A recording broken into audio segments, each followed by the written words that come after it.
Oke, mungkin ini jadi hal menarik banget ya di kalangan teman-teman yang masih fresh graduate atau mungkin pengen nyari freelance atau kerjaan ya yang berhubungan sama IT. Bahkan untuk teman-teman yang udah kuliah di jurusan informatika atau mungkin teman-teman dari jurusan matematika, terus jurusan teknik dan jurusan yang berhubungan sama sains ya, atau mungkin ada yang pengen cross major.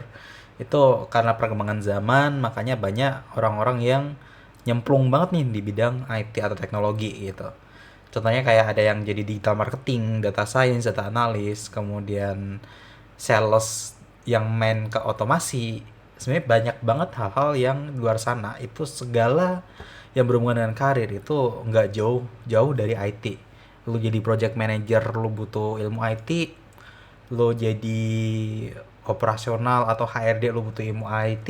Lu jadi akuntan atau bendahara, lu tetap butuh ilmu IT gitu.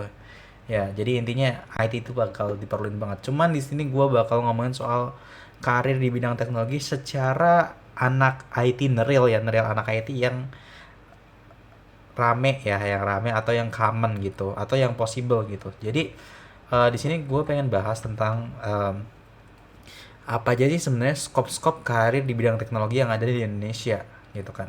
Kita kesampingkan dulu di internasional, kita fokus ke Indonesia. Jadi sebenarnya teman-teman, untuk di karir di Indonesia sendiri itu ada berbagai macam model ya, berbagai macam scope karir yang mungkin possible buat teman-teman fresh graduate atau mungkin teman-teman yang pengen nyari freelancer itu coba gitu. Coba atau masukin atau pelajarin gitu karena everything yang ada di zaman sekarang itu kan serba digital ya. Jadi semua yang berhubungan dengan digitalisasi, bahkan ada yang udah mulai masuk ke kripto juga ya. Nah, di sini kita bakal bahas nih.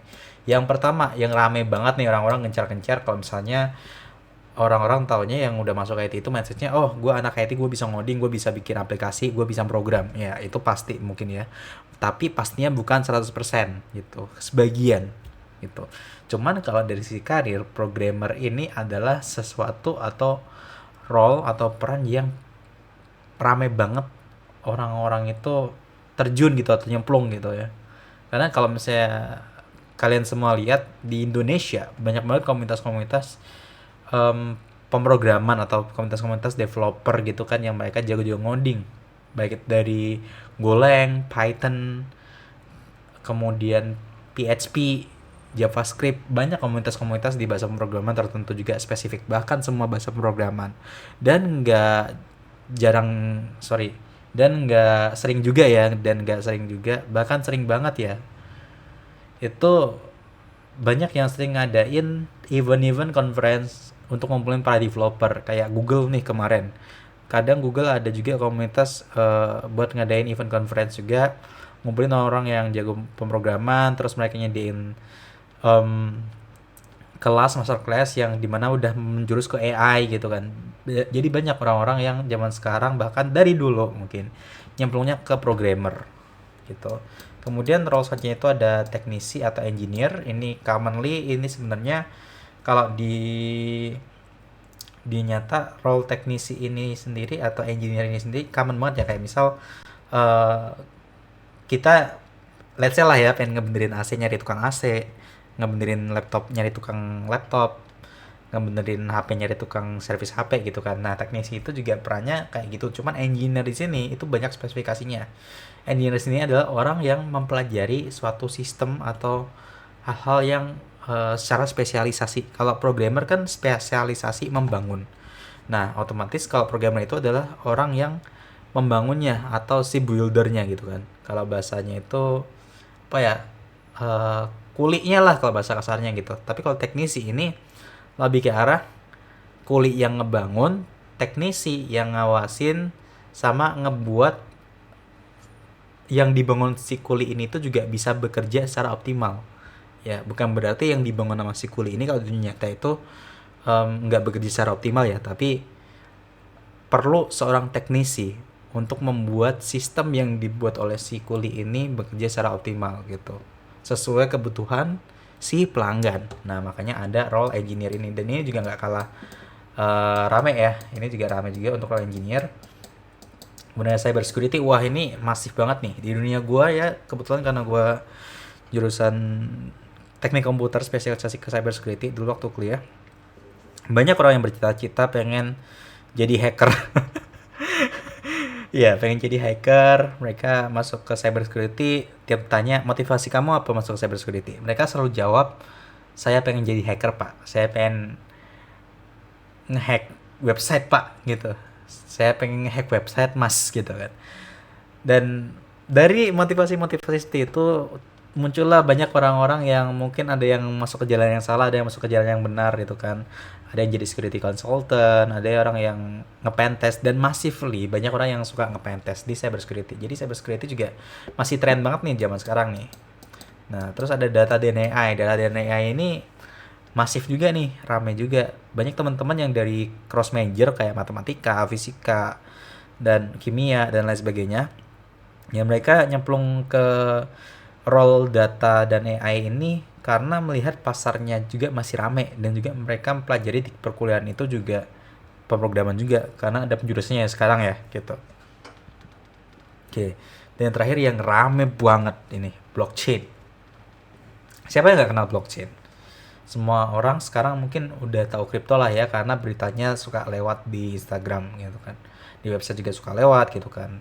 Bahkan kripto juga udah kenceng banget gitu kan, terkenal dengan sistem blockchainnya, yang dimana berhubungan dengan security atau keamanan di suatu transaksi gitu, yang dimana untuk mengamankan suatu transaksi biar lebih aman sendiri gitu, dan juga berhubungan sama sentralisasi dan desentralisasi blockchain ini sendiri itu. Jadi keamanan, transparansi dan lain sebagainya untuk mensecure suatu alur kerja sistem ya, biar lebih aman gitu. Oke.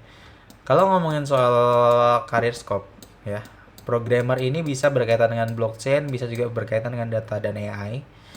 Teknisi atau engineer dan cyber security saling berkaitan ya. Cyber security ada yang bisa dibilang cyber security engineer, terus cyber security juga ada bagian sendiri juga dia, antara dia engineer atau konsultan atau masih banyak lain lagi. Jadi kita jembrengin lagi, kalau misalnya cyber security itu juga bisa lebih deep sendiri atau bisa dia sebagai engineer. Oke.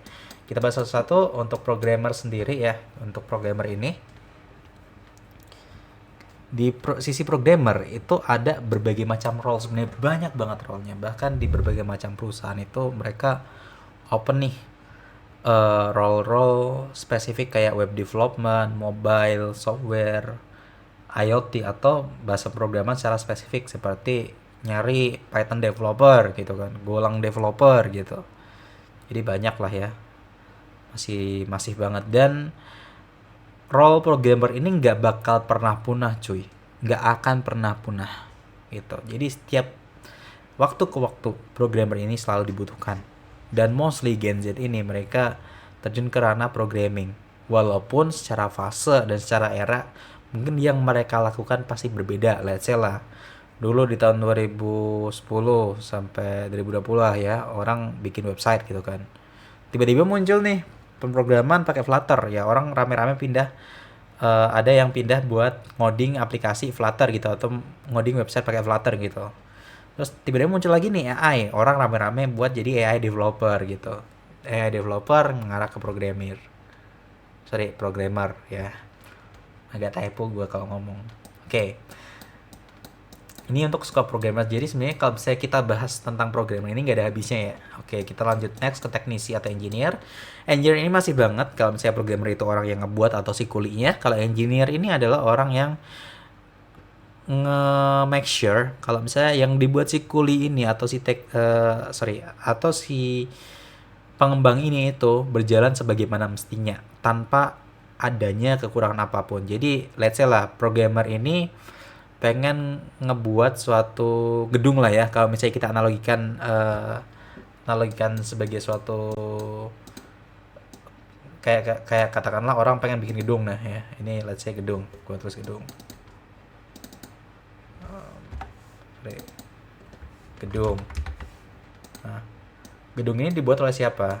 Gedung ini dibuat oleh programmer kan, dibuat oleh tukang, atau let's say kita katakanlah programmer. Nah kan programmer juga tukang gitu kan, tukang atau orang yang bikin lah ya, bikin. yang suka-suka bikin-bikin. Nah, cuman kalau gedung ini kan si programmer ini pasti nggak bakal bisa ngebuat si gedung ini kalau misalnya si programmer nggak tahu nih bagaimana dari sisi yang pertama, programmer nggak bisa ngebuat gedung dengan sempurna kalau let's say lah ya, yang pertama dari sisi infrastrukturnya. Programmer cuma ngoding tapi programmer nggak punya orang yang ngurusin infrastrukturnya gimana, terus dari sisi servernya gimana, terus dari sisi target kliennya gimana, dari sisi penyempurnaan UI-nya gimana, UI UX ya, kemudian dari sisi apalagi keamanannya, dari sisi fleksibilitas, mobilitas, efektivitas. Nah, ini bagian ke arah operasional ya.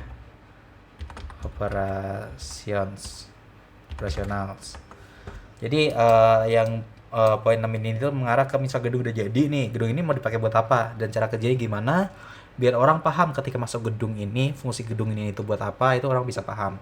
Nah, kalau misalnya dari berbagai macam ya hal-hal yang mungkin programmer udah tahu nih orang-orangnya apa aja, terus ngarahnya mau kemana bakalannya, programmer bisa ngebentuk ini karena ada orang-orang spesifik yang ngebantuin si programmer buat nge-brainstorm dan juga nge-maintain atau ngejaga atau perbarui, membantu untuk jadi teknisi lah ya, jadi teknisi juga di sisi dari 6 poin ini. Sebenarnya nggak cuma 6 poin aja ya, tapi ada banyak, tapi ini gue persingkat aja 6 poin ini.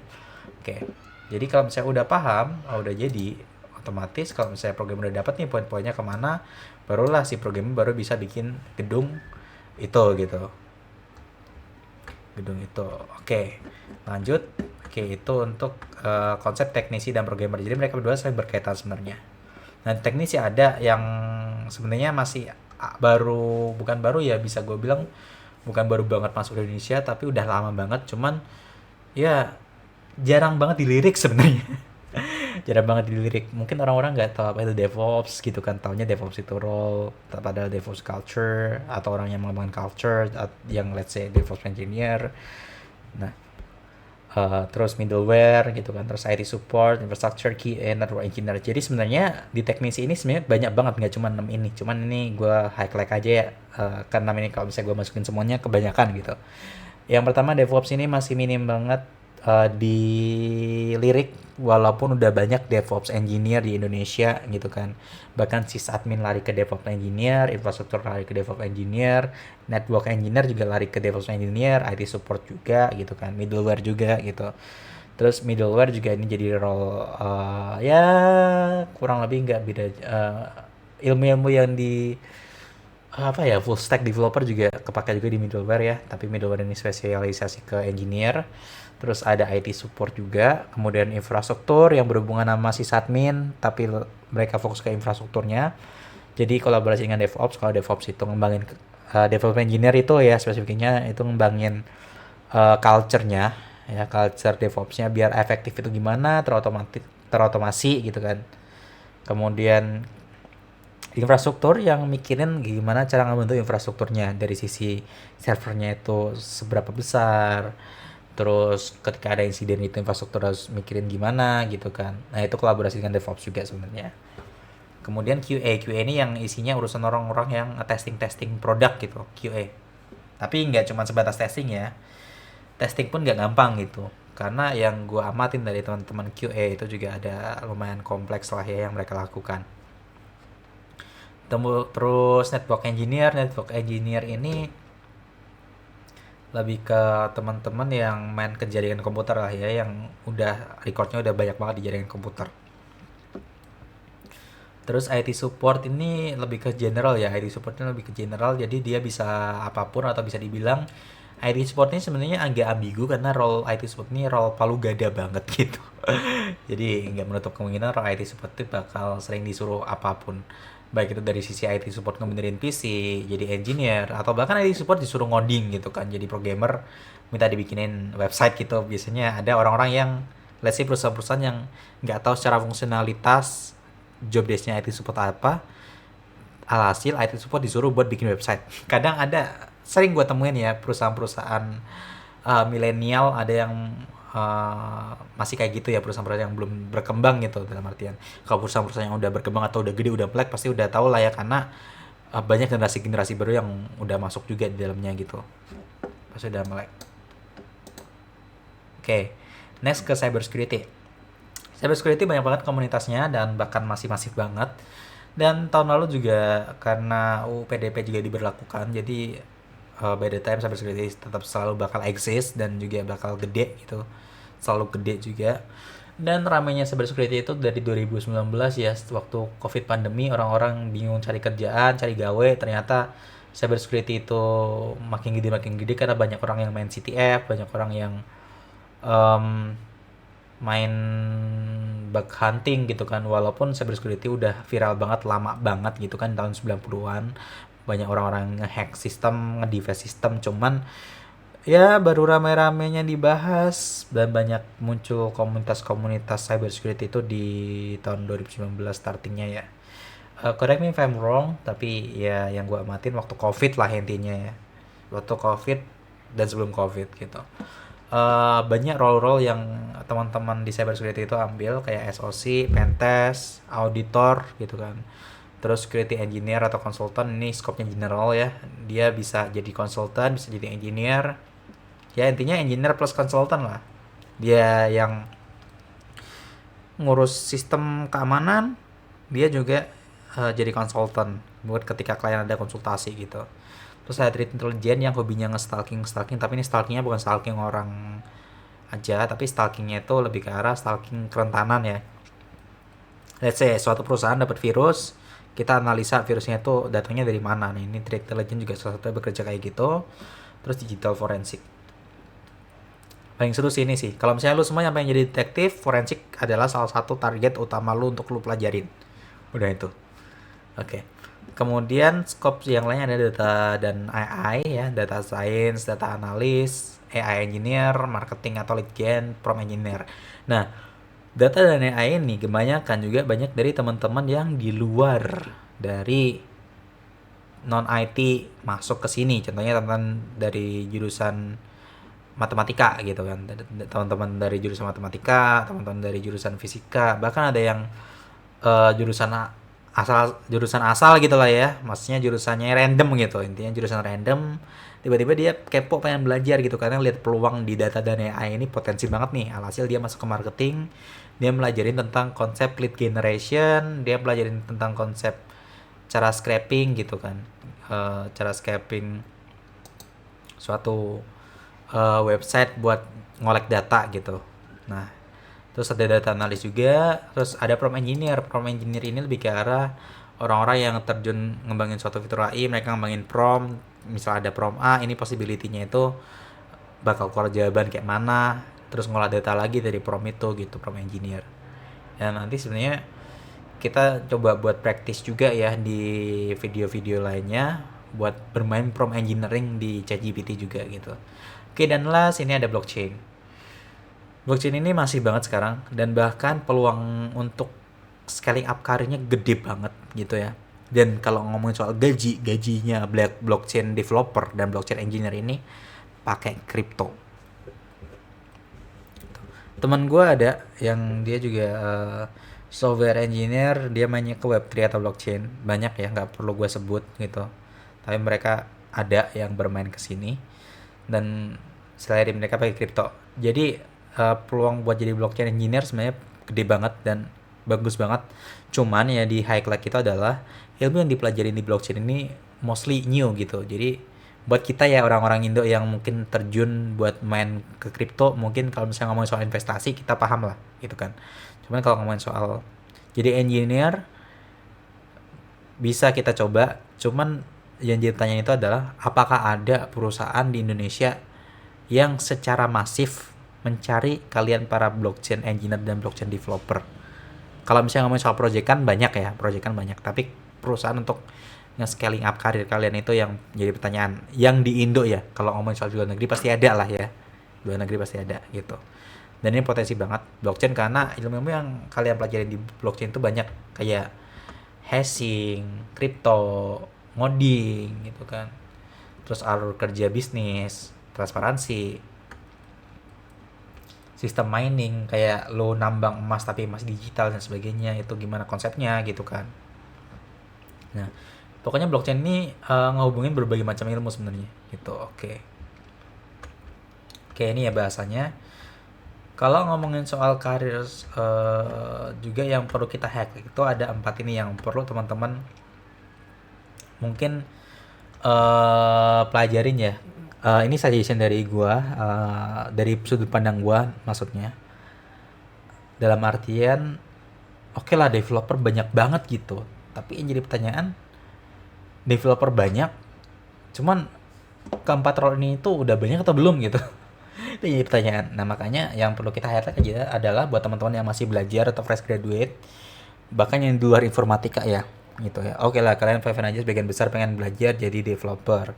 Cuman ketika yang belum nemu petnya ya atau yang belum nyaman di ranah developer, teman-teman bisa nyoba ini, 4 ini.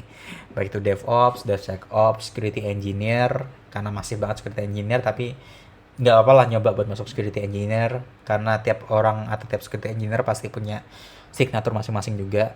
Ya setiap orang yang terjun ke pekerjaan punya signatur masing-masing ya.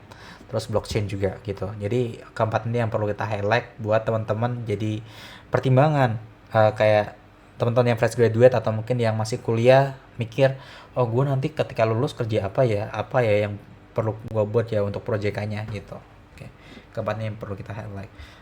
Terus kalau misalnya ada yang komen nih atau ada yang nanya, bang, kalau AI dan data science gimana? Ya fine aja, fair play. Kayak kalian mau masuk ke sana juga is fine aja. Cuman yang jadi concern adalah karena data science dan AI itu mostly analis, marketing itu cocok mungkin buat teman-teman yang IT dan teman-teman IT yang pengen atau kepo terjun ke sana. Tapi mostly kalau misalnya teman-teman ada yang nguasain sysadmin, security, terus ngoding tapi bosan ngoding itu aja, 4 ini bisa kita highlight gitu. Oke ya. Oke.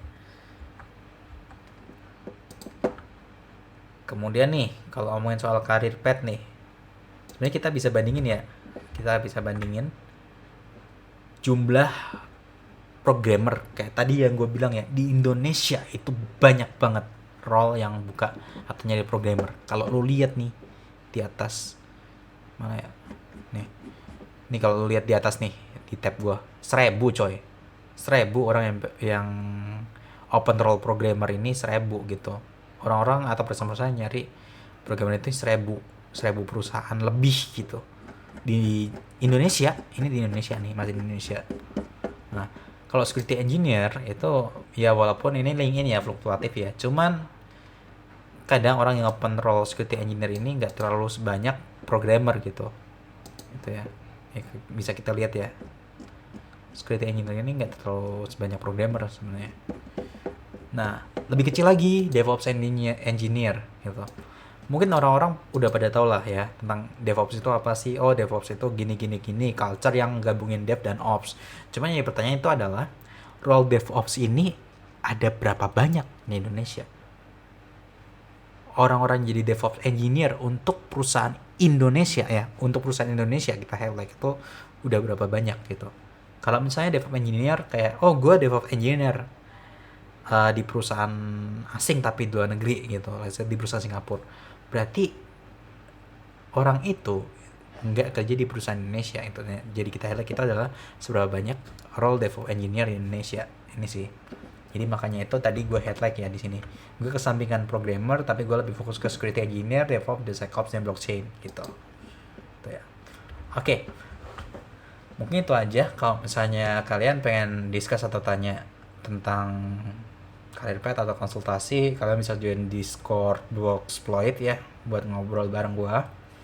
Atau bisa tanya di komentar video ini, atau bisa tanya juga di thread GitHub gue juga ada di deskripsi linknya ya. Oke. Thank you yang udah nonton dan udah join.